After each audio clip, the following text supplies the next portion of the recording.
영국 큐 왕립식물원의 아름다운 사파로 만나는 경이롭고 아름다운 전 세계의 나무 이야기. 인류의 삶에 지대한 공헌을 한 유용하면서 흥미롭고 위험하면서 아름다운 전 세계 경이로운 나무를 만나다. 나무는 자연이 가진 소중한 자산이자 오랜 세월 사람들에게는 더욱 특별한 존재였다. 이는 비단 나무가 가진 아름다움과 특성 때문은 아니다. 예로부터 나무는 인류의 생존에 있어 여러 면에서 중심이 되어 왔기 때문이다. 모든 나무는 저마다의 이야깃거리를 가지고 있다. 여기 큐 왕립식물원의 두 전문가가 선정한 우리에게 특별한 의미와 연관성을 지닌 60종 이상의 나무는 각각 세계의 주요 서식지 대부분을 대표하는 것들이다. 확실한 과학적 기반을 토대로 생생한 문화와 역사적 서사가 결합된 묘사를 통해 저자는 세계 각지의 나무들을 상세하게 설명한다.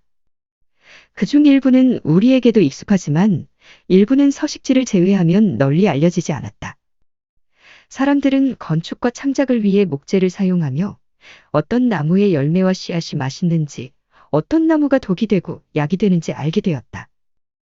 더불어 어떤 종이 인류의 삶의 색채와 영성을 더하는지도 알게 되었다.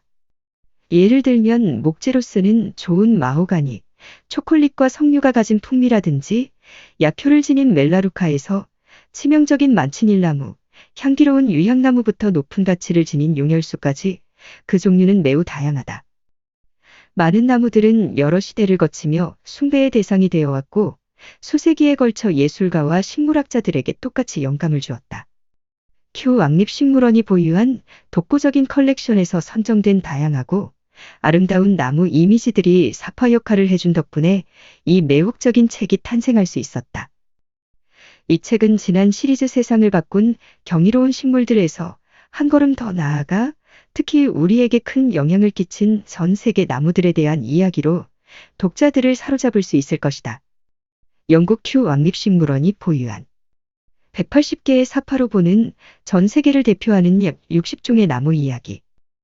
나무는 오랫동안 우리에게 중요한 존재였다. 나무가 가진 본연의 아름다움과 특성 때문이기도 하지만 먼 옛날부터 인류의 생존의 중심이 되어왔기 때문이다. 수천 년을 거치며 나무는 사람들과 공존해왔고 지금도 먹을 것, 잠잘 곳, 영감을 제공하고 있다. 나무는 우리 삶에 꼭 필요한 많은 것을 공급해준다.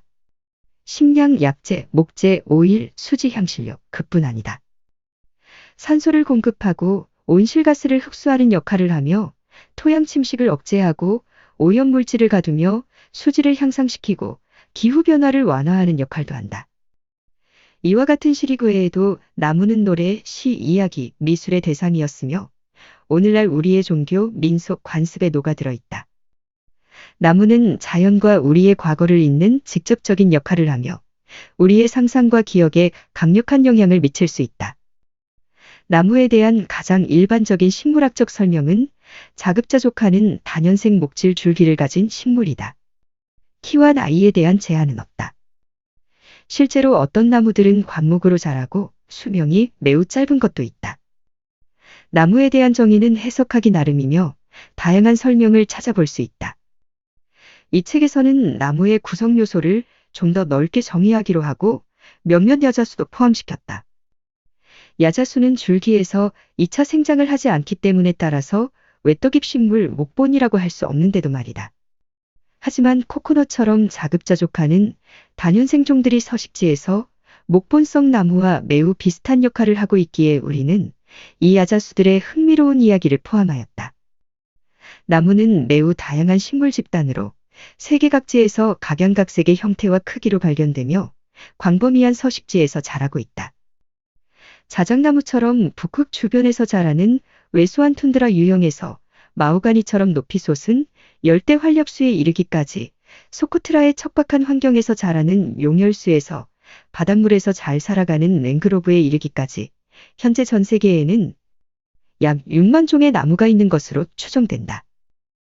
나무는 진화의 경이로운 사례로 다양한 기후, 토양 강우량, 그리고 생존 가능한 그 어떤 틈새에도 적응하며 지난 36억 년을 진화해왔다.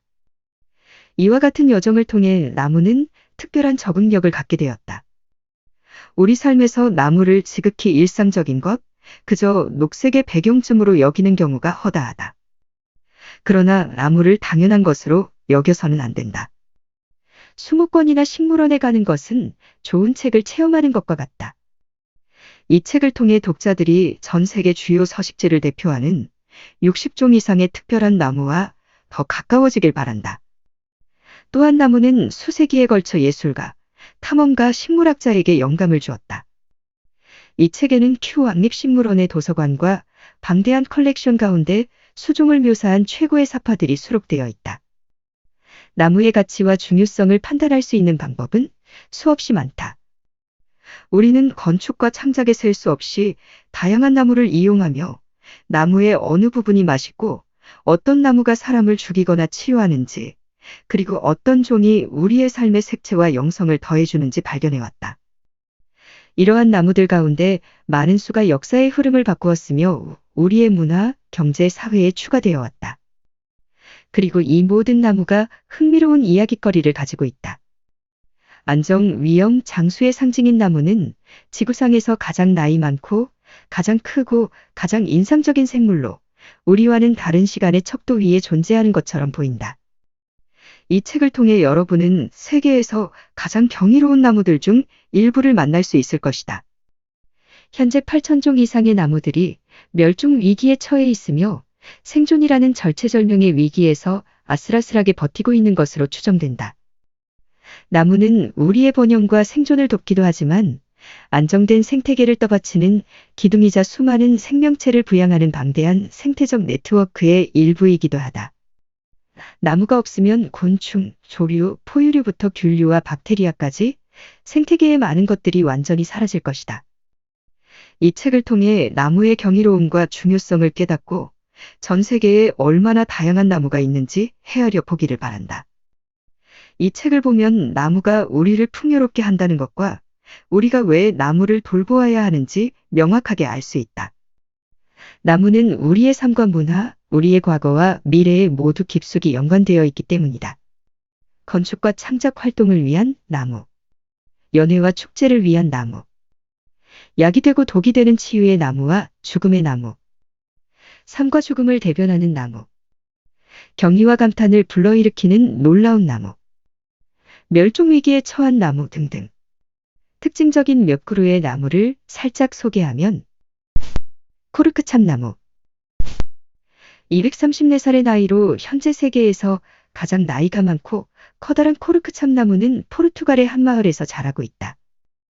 이 나무는 1988년 천연기념물로 지정되었으며 높이는 16m 이상의 무려 5사람이 아름드리를 해야 몸통을 감싸 안을 수 있다. 코르크 생산을 위해 이 나무의 껍질을 벗긴 횟수는 최소 20번이며 1991년 나무에서 나온 1200kg의 껍질로 약 10,000개의 코르크 마개를 만든 일화가 있다. 이처럼 코르크 참나무는 장수하며 느리게 자란다. 자생하는 지역은 포르투갈과 스페인이 있는 이베리아 반도와 모로코, 알제리, 튀니지를 아우르는 아프리카 북서부 해안 지역이다. 대부분 겨울에는 서늘하고 비가 많이 내리며 여름은 덥고 건조한 지역이다. 가을에 이 나무에서 열리는 도토리는 이베리아 반도에서 방목하는 돼지의 주요 식량이 된다. 이렇게 코르크 참나무에 도토리를 먹여서 키운 돼지로 만든 햄은 특별한 풍미를 가진다. 와인이나 샴페인 병마개로 최적인 코르크가 생산되는 것은 나무의 세 번째 껍질부터다. 첫 번째 껍질은 구조가 불규칙하기 때문에 바닥재, 방음장치, 타일 등으로 사용된다. 최상급의 코르크 참나무가 서식하는 포르투갈에서는 전 세계 코르크의 절반이 생산된다. 살아있는 나무를 베는 것은 불법이고 나이 많고 생산성 없는 나무를 베기 위해서도 허가가 필요하다. 카카오나무 초콜릿의 재료가 나오는 카카오나무는 중앙아메리카의 고대 마야인과 아즈텍인에 의해 전문적으로 재배되었다고 전해진다. 마야인은 이 나무를 카카오 또는 카카와라는 이름으로 불렀고 거기에서 카카오란 이름이 유래한 것으로 보인다. 마야인은 이 나무를 재배하는 법과 콩을 발효하고 볶고 건조하고 가루로 만들어 반죽으로 만드는 법을 잘 알고 있었다. 훗날 아즈텍인들도 이 나무를 소중히 여겼고 신의 선물이라 생각했다. 아즈텍인에게 카카오 음료는 매우 특별했기에 오직 엘리트층과 전사들에게만 허락되었다. 카카오 콩은 귀했고 높은 가치를 지녔기에 심지어 통화로도 사용되었다. 1544년 스페인 사람들에 의해 유럽에 전파되자마자 카카오는 스페인 궁정에서 귀한 음료가 되었다. 오늘날 초콜릿은 전 세계에서 다양한 형태로 소비되고 있다. 현재는 서아프리카에서 주로 재배되며 코트디부아르와 가나가 최대 생산국이다. 다크 초콜릿과 순수 카카오는 건강에 도움이 되는 것으로 알려졌다. 카카오에 함유된 페놀과 플라보노이드가 항산화 효과를 가지고 있어 암과 심혈관계 질환을 억제한다. 또 테오브로민과 카페인 알칼로이드를 함유하고 있어 주의력 향상에 도움을 주지만 과할 경우 중독 효과가 있을 수도 있다. 다음 나무는 멜라루카. 우리나라에서는 흔히 티트리오일이라고 잘 알려진 제품의 원료가 되는 나무이다. 원산지는 호주이며 천연의약품으로 잘 알려져 있고 높이 평가되어 왔다. 호주 원주민들은 멜라루카의 잎을 항염제, 살균제용으로 스포를 만들어 상처에 붙였으며 코막힘 완화용으로도 사용했다. 멜라루카가 호주 밖에서 인기를 끌기 시작한 것은 1920년대 들어서다. 제2차 세계대전 당시 호주에서는 부상을 당한 군인들의 치료를 돕기 위해 멜라루카 오일 생산이 필수적인 전시 사업으로 간주되었다. 따라서 모든 호주 군인들은 감염 위험을 줄이기 위해 멜라루카 오일을 지니고 다녔다. 이후 1970년대부터 멜루라카의 인기가 크게 되살아나면서 오늘날 전 세계 많은 가정에는 멜라루카로 만든 제품이 하나쯤은 있게 되었다. 그것이 오일이든 살균제든 아니면 클렌징 티슈나 세안제 같은 화장품이든 말이다. 용혈수. 모양만 봐도 범상치 않고 독특하다는 느낌이 강하게 드는 용혈수는 아프리카의 뿔, 그러니까 아프리카 북동부 지역 연안에서 240km 떨어진 소코트라 섬에서만 자란다. 지구에서 가장 이국적인 장소로 묘사되는 인도양에 위치한 이 섬은 마치 외계에서 온 것 같은 특이한 식물들이 자라는 것으로 유명하다. 소코트라는 수백만 년 전에 아프리카 대륙에서 떨어져 나왔으며 섬 식물군의 37%가 다른 곳에서는 볼 수 없는 고유종이다. 매우 천천히 자라는 용혈수는 생김새가 마치 우산을 닮았다. 어쩌면 거대한 버섯에 비유할 수도 있다. 광택이 나는 긴 잎이 동 형태로 빽빽하게 좌우 대칭을 이룬 수관은 뜨겁고 건조한 환경에서 물을 저장하는 데 도움이 된다. 이 수관이 그늘을 제공해 수분 증발을 줄이고 물을 뿌리까지 내려보낸다. 잎은 대체로 울퉁불퉁한 가지의 위로만 자라서 나무의 모습을 더욱 괴이하게 만든다. 용혈수가 척박하고 암석이 많은 토양에서 번성하려면 일정량의 비, 안개, 울량이 필요한데 이러한 조건이 희박해졌다. 현재는 멸종위기 식물 레드리스트에서 취약종으로 분류된다. 예로부터 인간들은 용의 피로 불리는 용혈수의 수질을 소중하게 생각했다. 껍질에 생긴 균열이나 상처로부터 흘러나오는 붉은 수액은 나무를 감염으로부터 보호하며 바디 페인트나 물감 등으로 다양하게 사용되었다. 다음은 두리안. 두리안은 원산지인 동남아시아에서는 과일의 왕으로 불리지만 넓게는 세계에서 가장 악취가 심한 과일로 악명이 높다. 그 강렬한 냄새 때문에 싱가포르에서는 일부 항공사와 호텔, 대중교통에 두리안 반입이 금지되어 있을 정도다. 잘 익은 두리안을 먹다 보면 꼭 시궁창에서 커스터드를 먹는 느낌이라고 말할 정도다. 마크 트웨이는 동남아시아를 여행하면서 두리안이 입에 있는 동안 코를 막기만 한다면 머리에서 발끝까지 환희를 느낄 것이라는 말을 들었다고 한다. 어떤 사람들에게 두리안은 구역질이 나지만 어떤 이들은 대단히 좋아하는데 호불호가 첨예하게 나뉘는 과일이다. 야생에서 자라는 두리안 나무는 최대 40m까지 자라며 보르네오, 인도네시아, 말레이시아가 원산지다. 노란색과 흰색이 섞인 아름다운 꽃이 피는데 꽃도 열매처럼 상한 우유 같은 불쾌한 냄새가 난다. 이 냄새야말로 수분을 기다리고 있다는 직접적인 신호로 박쥐들이 날아와 수분을 돕는다. 열매가 익어서 떨어지면 저절로 갈아진다. 주로 원숭이, 멧돼지, 코끼리가 가장 좋아하는 먹이로 이 동물들은 두리안 열매가 내뿜는 자극적인 냄새를 맡고 멀리서도 찾아올 수 있다. 두리안은 비타민과 미네랄이 풍부하며 탄수화물 함량이 높다.